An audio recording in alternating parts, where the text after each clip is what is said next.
Welcome to the LG Doghouse. I'm your host, Sir Mike Knight. With me, as always, by Mercy and Grace, and joining us for the second time and permanent member, Audacity. Do you have anything that Glad to be here. you'd like to tell the people now that you are a permanent member of the LG Doghouse? Pretty much, we're gonna kick ass. We're gonna be more accurate and know our fucking shit before we say it, because we rock. Yeah, no more MIDI on the Kingston. show, right? Oh man, I would love to have Mitty's hair. I swear to God. I think you just love to have. I think you would love to have any hair at this Oh, point. dude, For just sure. put it in the front. That shit in the back. I got all this back here, but it's just not here. Fuck my life. Oh man. All right, well, we got quite a bit to cover in this episode, but we're gonna start with the semi-boring stuff. We're gonna go with the recap of the quarterfinals. We're gonna do something different though. I'm gonna start with the Q. The Q seems like they've been complaining about not getting enough love, so we're gonna start with the Q on this episode. And I want to start by first apologizing on behalf of the LG Doghouse to Cape Breton. They put up an absolute fight against the Armada. Unfortunately, it was just not enough to take over the Armada powerhouse. Armada takes that 4-3. That game 7 was absolutely exciting. I don't know if anybody got a chance to watch that here. It was great. Actually, Audacity, didn't you get kicked out of that stream? Oh yeah, that was probably the worst stream I've ever watched. I've never seen so many advertisements for a douchebag I've ever in my life. I mean, he even had selling douche going across the top of it. The Eagles might have won the game at some point if he'd stopped looking at the chat to ban people. He could have given him a better shot. He was banning people from chat left and right, and then there was like what, Miller Bucks or some shit. I have no idea. It was hilarious. Miller Pucks. So, At least get the right letter right. Like, It was something. It was there. It was something. It just came across. I was too busy trying to order the douche for $5.99. It was up there. It was a hotline. because we all knew how much you need to douche there, Audacity. oh So it was my. a tight. It was a very tight series. That last game ended up 4-2 on an absolute misread by Cape Breton's goalie for that fourth one. It just kind of took them out of it with a minute left. So I want to apologize to Cape Breton for. Some of us said that they were going to get swept. Some of us said they were going to get closed out in 5. I don't think anybody predicted Game 7, and nobody predicted them to win. And they didn't. To be fair, they didn't. But they put up a hell of a fight. Yeah.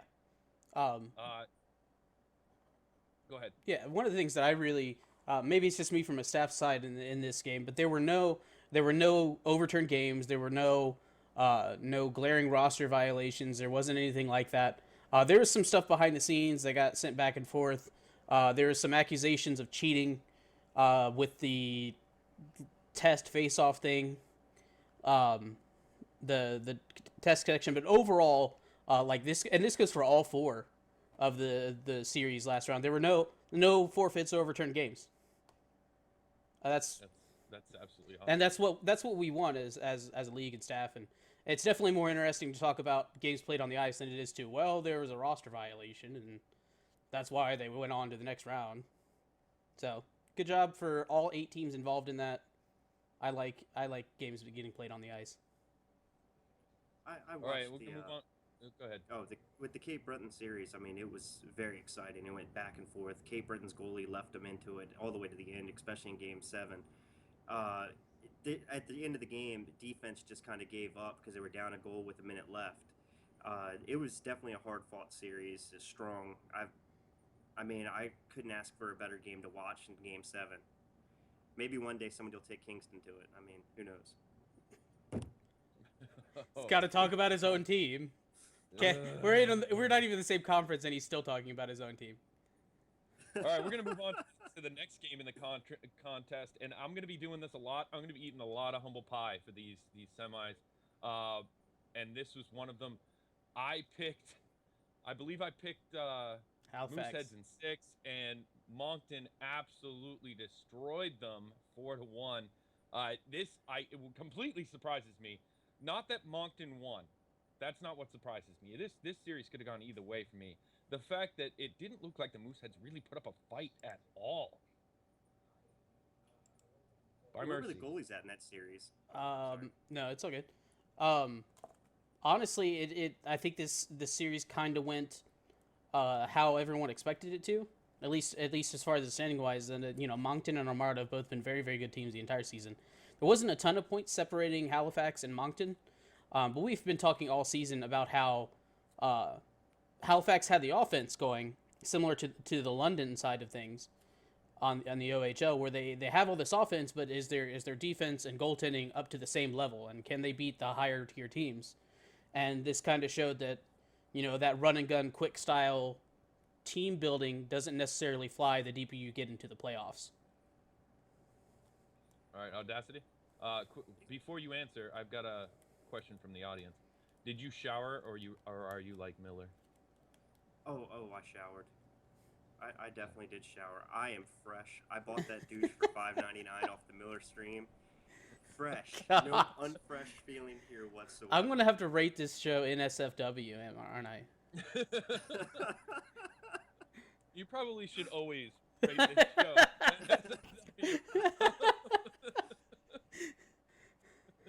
Well, All right. So, in this series, there was almost 45 goals scored. There was no goaltending, looks like, whatsoever. I mean, you're not going to get through the next round, especially with the way Armada actually can play defense, to stop them. I mean, looking at the games, the first game was 6-7, 4-5. I mean, 4-3, 4-3, 2-4. You barely had a game that no team scored 4 goals in. Defense-wise, I mean, that's terrible. Goalie-wise, it's terrible. So somebody's going to have to step up and fix their team real quick over the break. Yeah, definitely not a shining example of team defense from either Moncton or Halifax. But then again, we know Halifax's offense is good, so holding them to a few goals, three goals, is probably not that bad of a job. So. all right. Well, let's move on to the O. We're going to talk about Audacity's team. Do we have to? Do we have to talk about his team? He You talks do, about until his you own lose team enough. I know, but until he loses. I don't want Kingston Frontenacs sweep the Ottawa 67s. Oh man. Did I see Kingston winning? Yes. Did I see a sweep? No, I didn't. I didn't see that coming. Mercy. Yeah, I think I actually picked the 67s to win this series last week. So I think that was just hopeful thinking. Wishful thinking? no, I really, from what I had seen, the way they played and the lines they had, but obviously, clearly, because of the results on the ice, that was incorrect. And not only did this not go to 6 or 7 games like I was expecting, but it was just a flat out sweep. 1, 2, 3, 4, over. Yeah. And the 67s were a pretty good team. So, I mean, what else is there to say other than, wow, we were wrong, and Kingston is apparently really good. I always knew that Kingston was good. That wasn't my issue. I thought Ottawa would at least take one of those games. Audacity, give us some inside scoop. Come on. I mean, we played the game. They played a great defensive game. I mean, we're going back and forth with them. All the games were really tight, decided by a goal or two.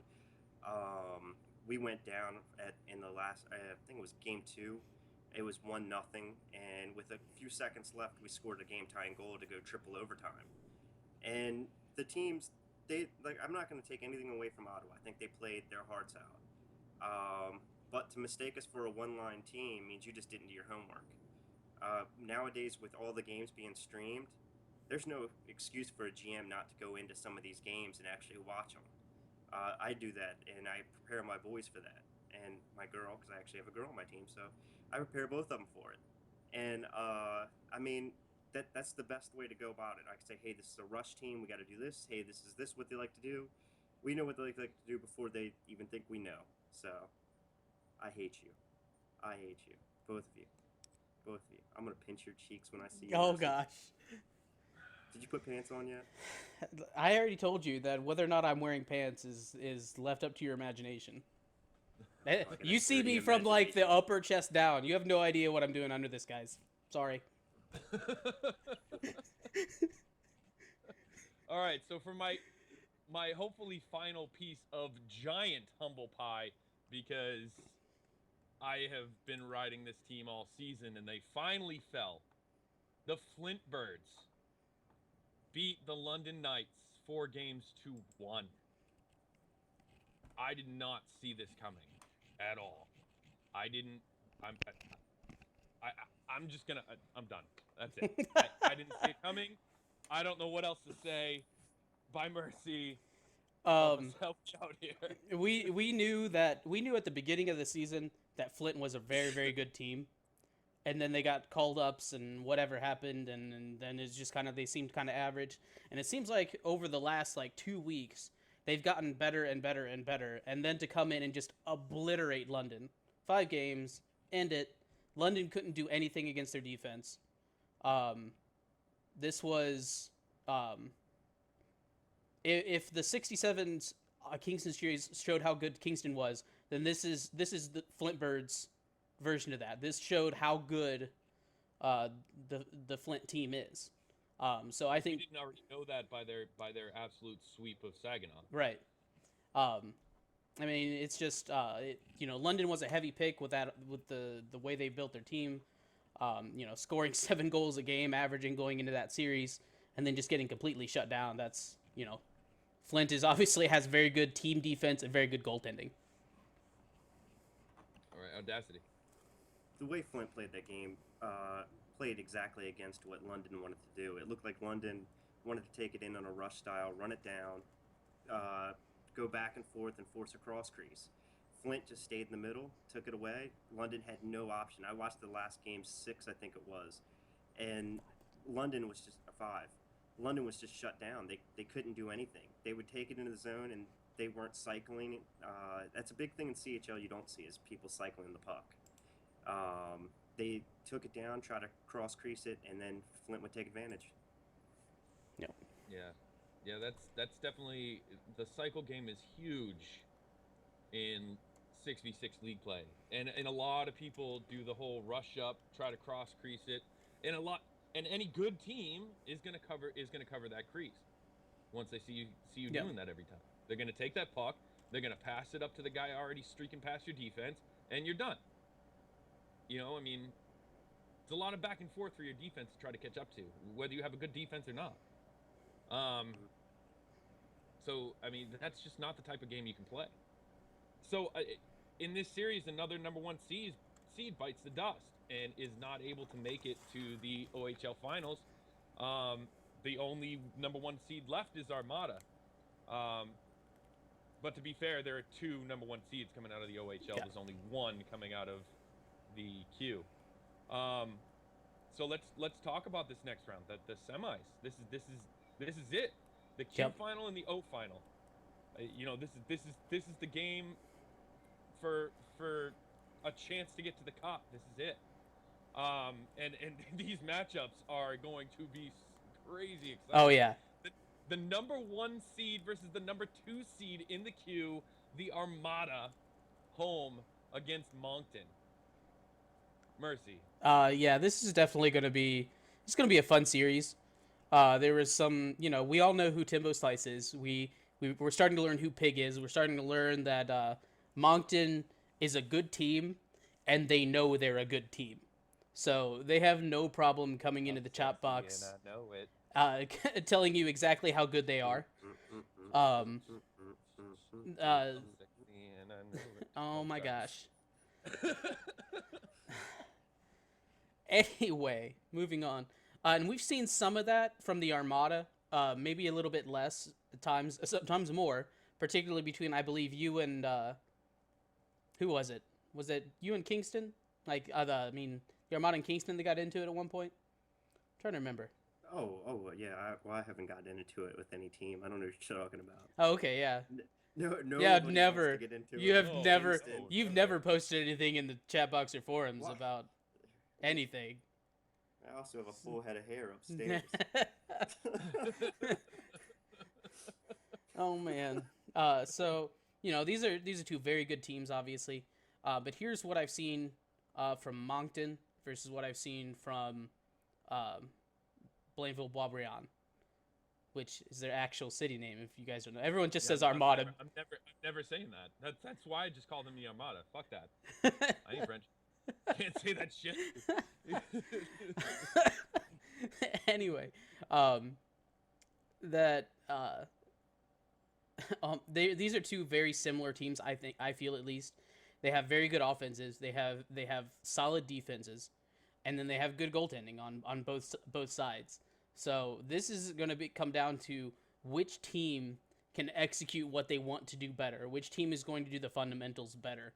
And honestly, from what I saw from Moncton in the Halifax series, was they are definitely the better fundamental team. So my personal pick coming into this is Moncton in 6. But I see Moncton taking this series. All right, Audacity. I mean, Armada, I feel they play a great game. I mean, the Eagles goalies were out of their mind stopping them. They both got a shutout both ways, so Armada doesn't necessarily have a bad defense. I still don't have any faith in Timbo Slice's team. I'm going to have to go Armada in 4. In 4? I see a sweep. In 4. putting Okay, hold on.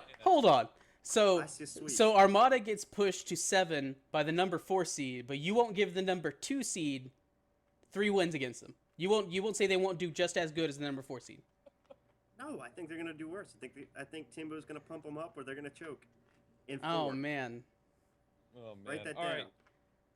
It's recorded, dude. Like there is no writing it down. Video proof of. Right This will that be down. edited and put out on the website so you can see the shorter version. Anyway, this game to me, both of these series to me is just too close to call. Both teams, absolutely phenomenal. I'm gonna go 7, but in order to pick a winner, Hey, flip a coin. I got Armada in 7. That's all right. Heads wins. You guys Armada you guys can both be wrong. I don't care. The coin, it's whatever. Did you pick the 67s? Huh? Didn't you pick the 67s? Shut up. It's Yeah, not so- and he even said you can all be wrong. I then, did, Too, when I he said that did. too. So Not a it's good track record here. Moncton. The track record is bad, Moncton. Okay. So I might have just cursed you with that pick. I apologize. You can blame this loss on me. Okay. Now we're gonna go to the other side. We've got the number 2 seed Kingston Frontenacs versus the number 3 seed Flint Birds. All right. I want to preface this by telling Audacity he can't talk. So You're done. You're not. You- Nope. you're done. Okay. So this comes down to just me and Mike. We know who. Oh gosh. Do I have to cut off your video? He can't talk, so he's gonna distract me with his sexual prowess. I want to feel you. Deep inside me.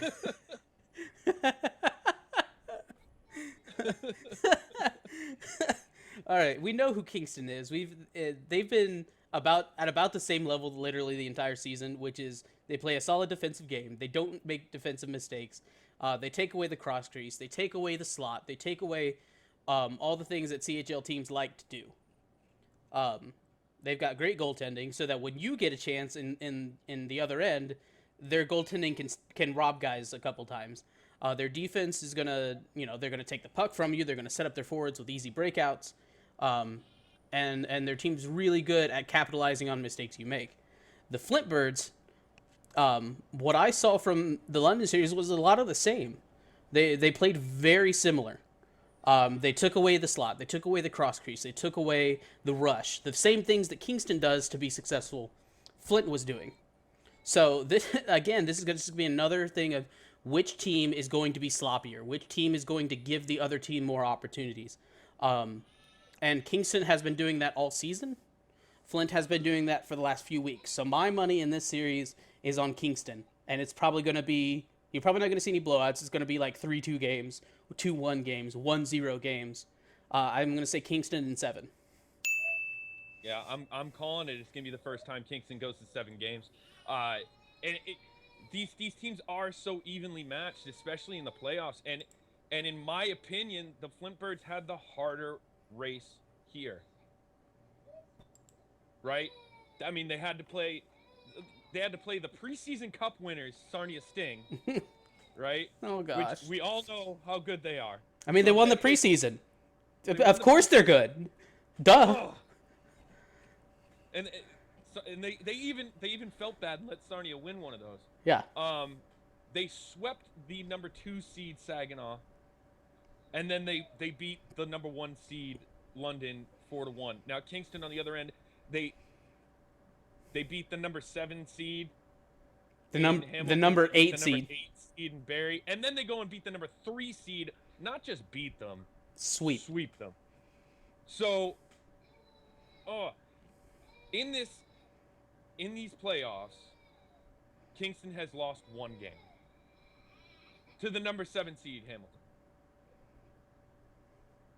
Firebirds have lost 2. Did you just call? Hold on. Pause. Did you just call them the Firebirds? I think I did. The Flint Birds. Sorry. I called them by their actual name. I apologize, Flint Birds. I apologize. But I still see Kingston pulling this off. I don't see a team until maybe Armada or Moncton that can knock off Kingston. And even Armada and Moncton, I'm not even sure. I'm not saying that the Q's bad. I'm just saying Kingston's on an absolute tear right now. I'm not even gonna repeat everything that freaking Mercy just said because it doesn't need to be repeated. I'm going Kingston in 6, possibly 7. Just to put it in a little bit in perspective about these two teams, combined across the playoffs, Kingston and Flint are a combined 24-3. Like, do you guys lose games? Do you guys remember what that's like? Does that happen? Put it out of the back of my mind.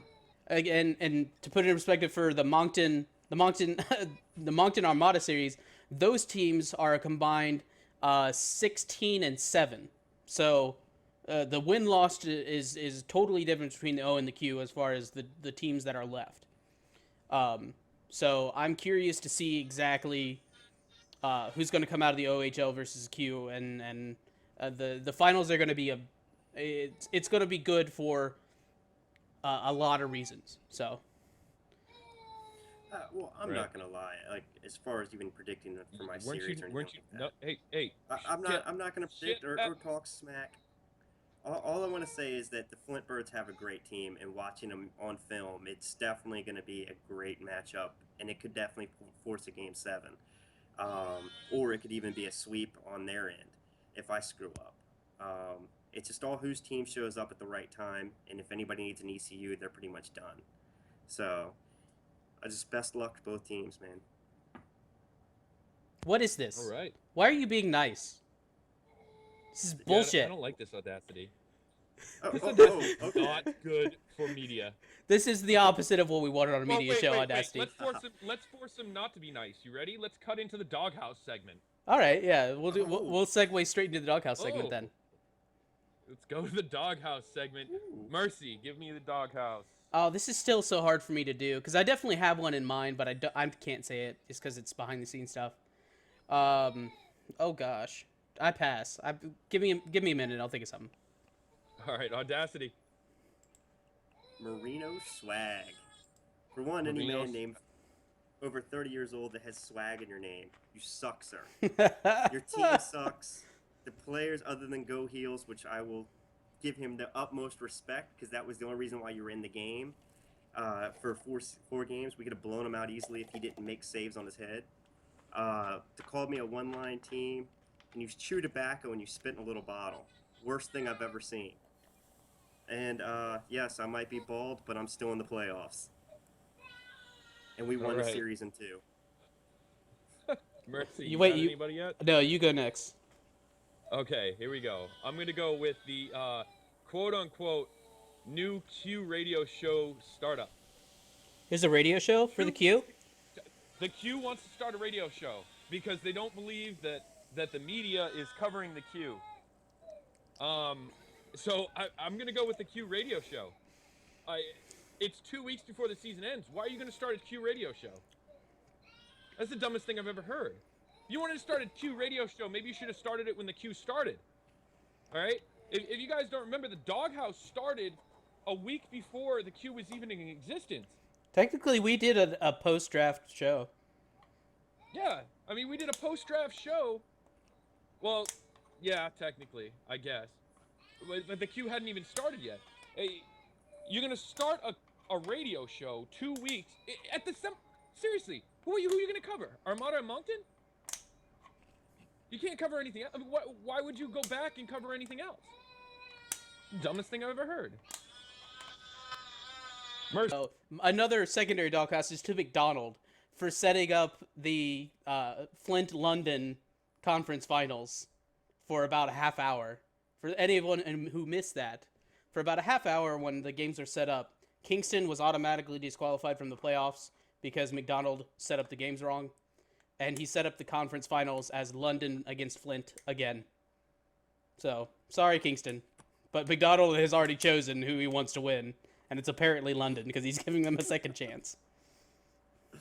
I'll take it. All right. Only Now, way to knock we've us got out. next week. We're gonna have something really special that Yes. we've been working pretty hard on, but we're still debating on what we're going to exactly do. We want to do an award show, but not the award show because that's gonna be hosted by B Major. I am gonna join him. We're gonna put on the Doghouse Award Show. Now, Mercy, what do I mean by the Doghouse Award Show? Okay.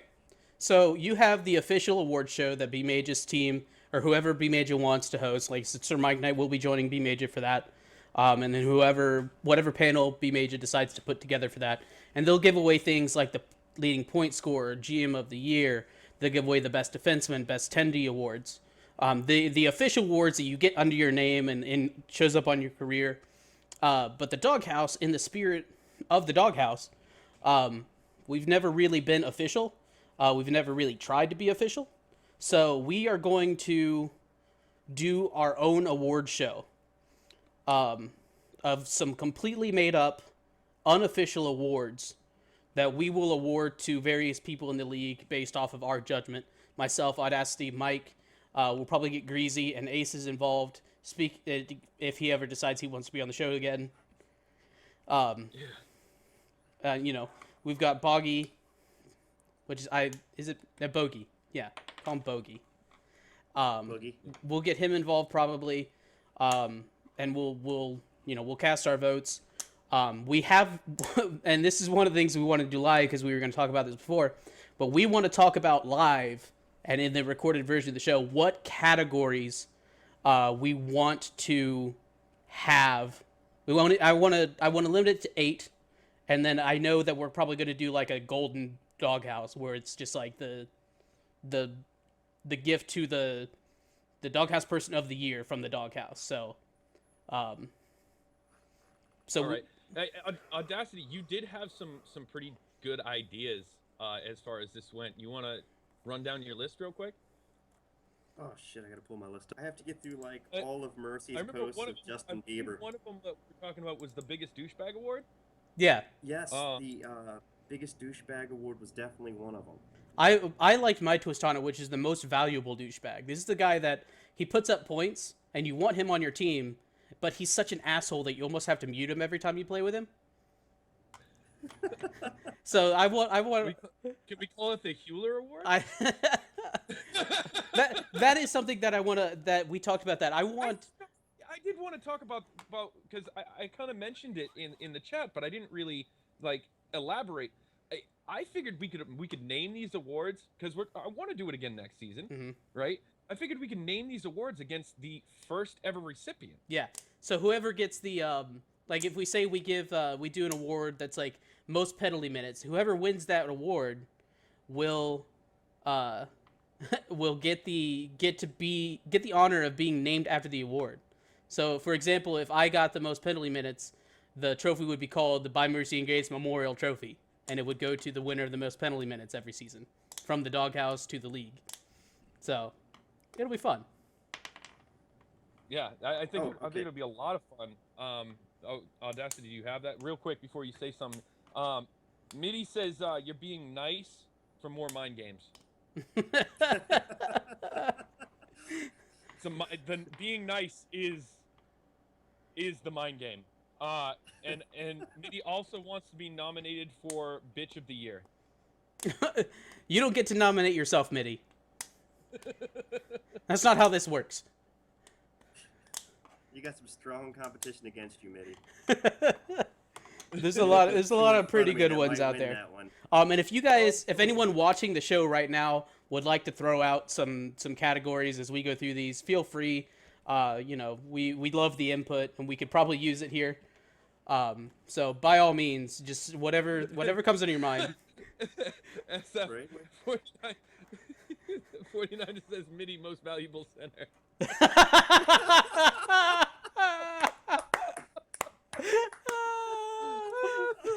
Oh man. Woo! I almost couldn't get that out, man. I was laughing so hard. Oh, that's pretty awesome. All right, so we got the league's biggest goon, probably awarded to the player with the most penalty minutes. The biggest choke / disappointment award, awarded to the player that choked the hardest. We all kind of have a clue who might get that. Yeah, I wonder. Probably someone on the Barry Colts roster. No spoilers on that. You also got Sharp out there too. That might be Yeah, with that one. yeah. Him. Best chat box troll. MVD, most valuable douchebag. Best trash talker. The best blacklist. The Yeah. person who deserved to be kicked out the league the best. Yeah, the person who was the most satisfying to see get banned. I would love to see that as an award. I think I already have. I think we all already know who that award would go to. There's only 2 people that I can see this award going to, and one is far higher than the other.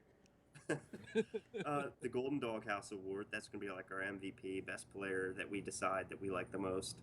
I came up with a few. I call it the Tyson, the most hits, or the most hits in pens. Rookie of the Year going to a prospect MVP. See, I don't know. I don't want to do. I think Mike touched on this. I don't want to do anything that would be confused with an actual award. And I do believe there's an actual Rookie of the Year award. Oh, is there? I think so. See, I don't know the actual list. That was the whole thing.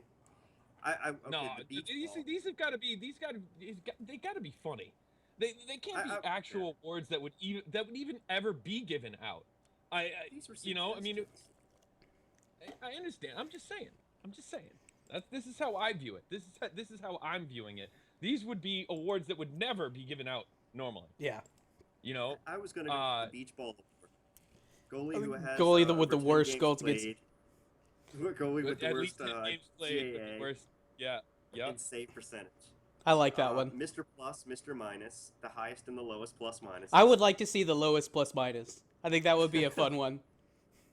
I think I'd be a nominee for that. Oh man. I was going with like the best pack leader maybe for like some kind of GM award for some GM actually stepping up, like B Major for putting himself on IR to give his team a shot in the playoffs. Oh, God. That was definitely a smart move. Again, Coach that's says worst send down award. Worst send down. Hi. Well, that's a good Hi. one. Hi. But then you have to go through and figure that one out. Yeah, that'd be a hard one to trace. That's a lot of research. I don't know. I've there. already got somebody in mind. But that's just me. We got the Rockabye Baby, the one player who we think got carried all season. All season. Yep. And that was just a few of them. Yeah, Audacity 81. I think Sir Mike. I think I put myself in the third line. I think Sir Mike Knight would also be a worthy recipient of that award. Carried to where? First round knockout? You at least you made the playoffs and you got a roster spot. So that is that didn't make the I'm just saying. Uh, All right, so yeah, we got some good ones out there that we'd love to do. Worst call up. Worst finisher. Worst finisher. I like that one. Um, Oh my god. my thumbs done broke award. my thumb's done broke award. That was actually from B Major. Yeah. That's funny. I like that. We could put that one on the plus minus one. The person with the worst plus minus, the my thumb's done broke award. All right, so I'm gonna write these down as we're going, like things that I know we want to have in. We're definitely gonna do the Doghouse end of season award. Okay, and then I think we can all agree that the lowest plus minus is a good one, just because my thumb's done broke. I honestly I like the Goon Award too. I do. Do you want to do most? Do you want to do most pims, or most hits, or most hits and pims? I think most hits and pims. That way we can have multiple nominations. It's not just, oh, well, this person had the most penalty minutes, so he wins. I think it hits and pims. You can kind of compare the two and be like, all right, well, this guy had this many hits and he had this many penalty minutes, but this guy had this many penalty minutes and this many hits. Right. Okay. I think the best blacklist is definitely going to be an award. I think we can agree on that. It has to be. It has to be. The Audacity Award for the biggest chirper. Biggest chirper. I think we could lump the biggest chirper, best trash talk, and best chat box troll into the same award, and just be the. I think we can. I think we can put that all together and just best chirper, and that'll be it. Yep. Oh man. A straight line goes to me from Scumbag Jared.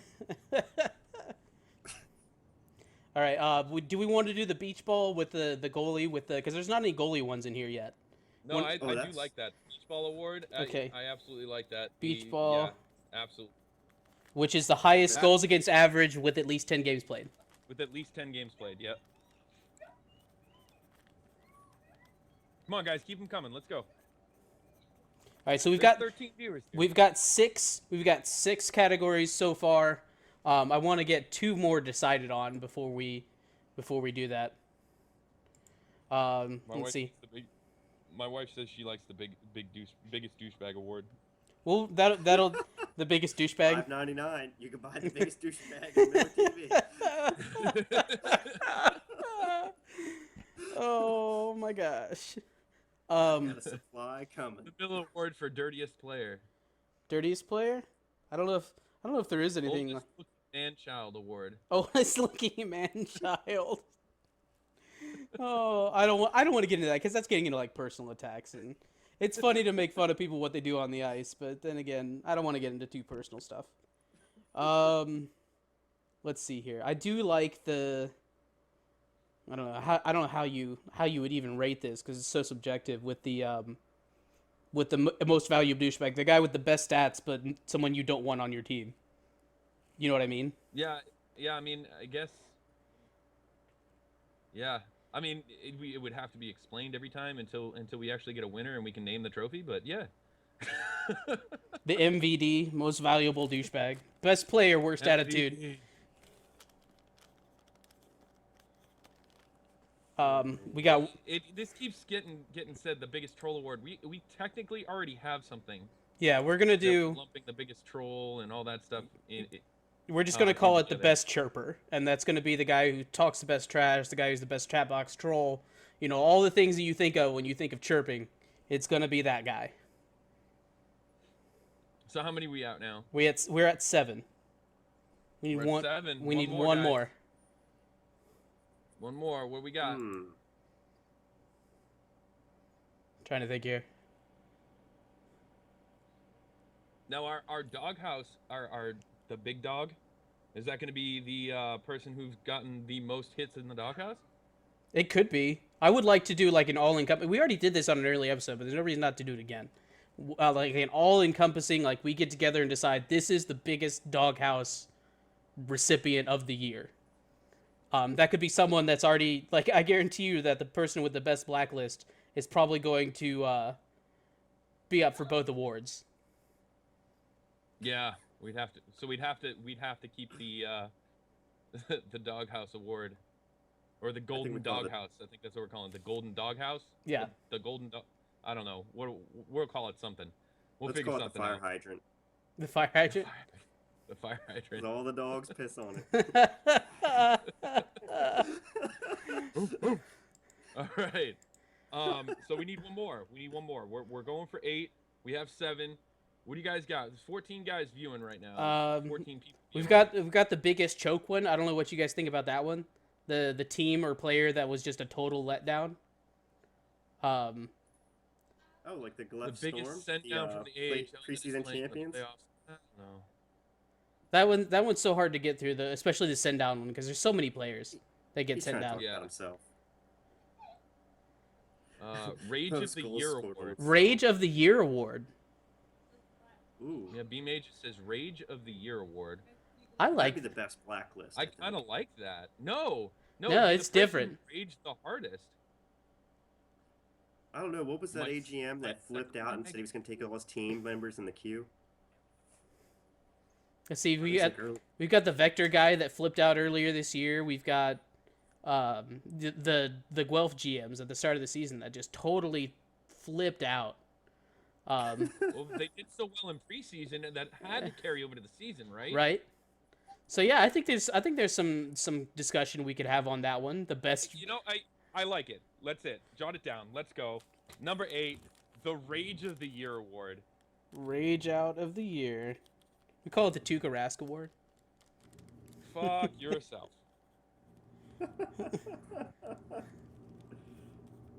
All right. From Boston. All right. So So we get an award that resembles ML Jesus. We'll call it the MIDI Award. the MIDI Award.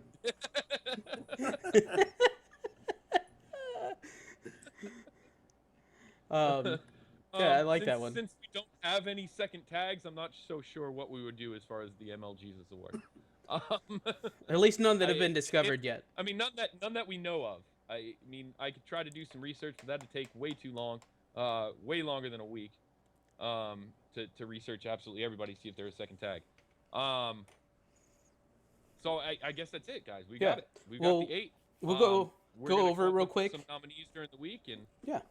real quick, go ahead and run down that list real quick. All right, so we'll start from the bottom here, and we'll get to the Golden Doghouse last. We'll do the Rage Out Award, Yeah. awarded to the player or management, just general person, who raged out the hardest at any point in the season. Pre, post, regular. Just, the guy that flipped out. The most valuable douchebag, the guy with the best stats, but the guy you also don't want on your team because he's just such an asshole. The Beach Ball Award. This is awarded to the goalie with the highest goals against average with at least 10 games played. The Best Chirper. This is kind of a combined award. This is the best forum troll, the best chat box troll, the guy who's best at getting a rise out of the other team. The Best Blacklist. This is awarded to the player whose blacklisting was the most satisfying. The one you saw the blacklist and you're just like, yes, it's awesome. The Most Hits and PIMs Award. We're going to call it the Goon Award. This is awarded to the player with the most hits or PIMs. Kind of a combined thing, and we'll talk about some nominations on that. We're going to talk about the My Thumbs Done Broke Award, which is awarded to the player with the lowest plus minus. He's just totally useless out on the ice. And then the end of the year, all-encompassing award, the Golden Fire Hydrant or the Golden Doghouse. We'll figure out a name later. That's not important. So we will host our own award show before the Memorial Cup Finals next week, and it should be fun. All right. Well, that's all the time we have for this episode of the LG Doghouse. From myself, By Mercy and Grace, and Audacity, join us in saying, Quinn, fuck you. Basically. Have a good night, folks. Thanks for joining us.